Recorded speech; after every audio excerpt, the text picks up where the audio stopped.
আসসালামু আলাইকুম সম্মানিত ভিউয়ার্স। আজকে আমরা আলোচনা করব 3 নম্বর ক্লাস। প্রথমে আমরা আলোচনা করেছিলাম মেশিন, দ্বিতীয়তে আলোচনা করেছিলাম ওভারলক, তৃতীয় হচ্ছে এবং কি গার্ড করা বোতাম লাগানো কয়েকটা ডিজাইনের উপরে কথা বলবো ইনশাআল্লাহ। এটা হচ্ছে বর্তমান যুগের মেশিন। এই মেশিনের এই যে দেখতে পাচ্ছেন এখানে কতগুলো টিকচিহ্ন দেওয়া আছে। এখানে যতটা টিকচিহ্ন আছে ঠিক এই ভলিউমটা লাড়বেন, একটা করে এখান থেকে ডিজাইন চেঞ্জ হইব। আপনি যখন আস্তে আস্তে লাড়বেন, পয়েন্ট লাড়বেন আর একটা ডিজাইন চেঞ্জ হবে। তাই আপনার মনে যত ইচ্ছা যে কোনো কাপড়ে ডিজাইন করতে পারবেন, খুব সহজ। তাই এখন আমরা জিনিসটা কিভাবে এটা সুতা গাঁথতে হয়, কিভাবে বাকি কাজগুলো করতে হয় এখন আপনাদের দেখাবো ইনশাআল্লাহ। প্রথমে এটার ববিন থাকে না, এইটার ববিন একটু ভিন্ন হয়, তাই এটারে এভাবে টান দিতে হয়। দিলে এটা আপনার আসার পরে আপনি হাত দিয়ে এটা এভাবে তুলে নেবেন। তুলে নিলে আপনি একটা যে কোনো জামার ভিতরে গাঁট অথবা বোতাম লাগাবেন, ওই কালার সুতা নেবেন।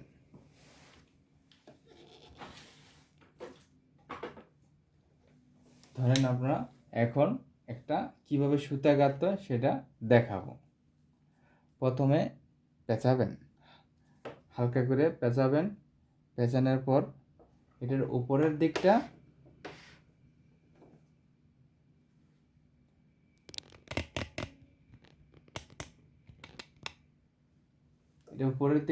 এই জায়গা দেখবেন একটা বসানোর মতন ববিন জায়গা আছে, এটা হালকা করে ধাক্কা দিবেন। এই ধাক্কা দিলে আপনার সুতাটা ঠিক এইভাবে টান রাখবেন। মেশিন কিন্তু ঘুরতেছে না, আপনার ববিন পেঁচানো হয়ে যেতেছে। যে পরিমাণ আপনার প্রয়োজন ঠিক সেই পরিমাণ পেঁচাবেন। পেঁচানোর পর ঠিক আবার রিটার্ন এভাবে ধাক্কা দিবেন, নিয়ে আসবেন। আসার পর দেখবেন এখানে একটা ব্লেডের মতো আছে, ঠিক এখানে সাইডে একটা ব্লেড থাকে, ওখানে টাচ করলেই সুতাটা কেটে যাবে। এখন আপনার ববিনটা ঠিক বসাবেন। বসানোর পর ডাইন সাইডে ফাঁকা আছে, সুতাটা এভাবে ঢুকাই দিয়া এই পাশেটা নিয়ে আসবেন। তারপর ঠিক এইটা যেভাবে খুলছি ঠিক একইভাবে ধাক্কা দিয়ে এটা লাগাই দিবেন। এ হচ্ছে আপনার ববিনের কাজ শেষ। এখন আমরা সুতা কাটব। সুতাটা এ উপরে রাখতে হবে। রাখার পর ঠিক এই জায়গায় একটা হোল্ড আছে, দেখছেন? এই যে এটার ভিতরে সুতাটা প্যাঁচ নেবেন, নিয়ে ঠিক এই পাশে দিয়ে নিয়ে আসবেন। প্রথমে নিচের দিকে আনবেন, পরে উপরের দিকটা নেবেন। এখানে আপনার সব কিছু দেওয়া আছে বোঝানোর জন্য, এইভাবে দিবেন, দিয়ে আবার রিটার্ন নিয়ে আসবেন। এই ঠিক এইভাবে দিবেন। দেওয়ার পর সুতাটা কাইটে আবার সুতা গাঁথবেন, ঠিক এইভাবে গাঁথবেন। প্রথমে আমরা কিভাবে গাঁট করতে হয় এটা আমরা শিখাবো। ঠিক এরকম একটা যন্ত্র থাকবে। এটা হচ্ছে আপনার এরকম সিস্টেম, যে সাইজের আপনার বোতাম চান এখানে বসাই দিয়ে আপনার কাজটা করতে পারবেন। ধরুন আমি বোঝানোর জন্য বলতেছি, এখানে আমি এই জিনিসটা এভাবে দিলাম, দিয়ে এটা চাপ দিয়ে আটকায় দিলাম। ঠিক তারপরে এটা নিচের দিক দিয়ে ঠিক এভাবে পিনটারে উপর থেকে নিচে দিবেন, লেগে যাবে। তারপরে হচ্ছে উপরের দিকটা আবার একটা এই রড থাকে চিকুন হালকা, এটা হচ্ছে এটার মেইন। প্রথমে একবার সুতাটা তুলে নিয়ে আসবেন। আপনি খেয়াল রাখবেন যেই সাইজের আপনি বোতামটা বানাবেন ঠিক চক দিয়ে ওই সাইজের দাগ দিবেন। দেওয়ার পর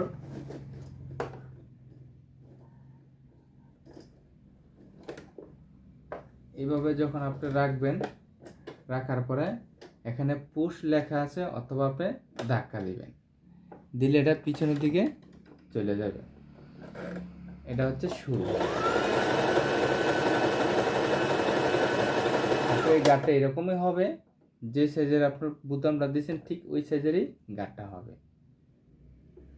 যখন আপনার ওই মাথা চলে যাবে তখন অটোমেটিক এটা রিটার্ন আসবে।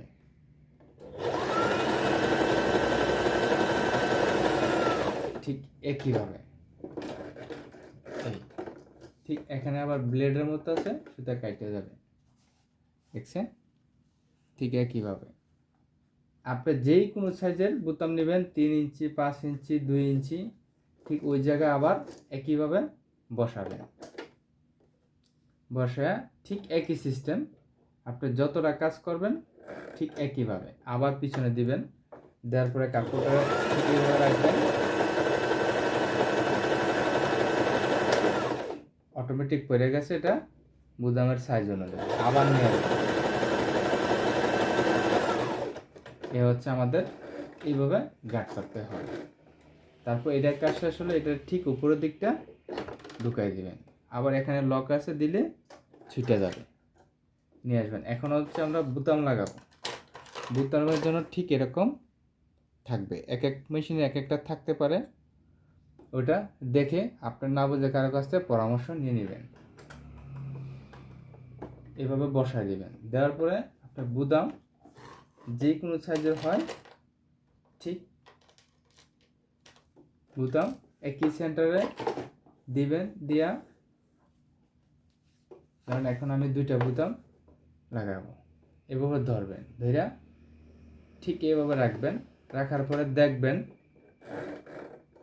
যাতে প্রথমে একটা এইভাবে দিবেন, দেওয়ার পরে এটা কনফার্ম হলে তারপরে এইভাবে চাপ দিবেন, দিলে এটা বোতাম লাগানো হয়ে গেছে।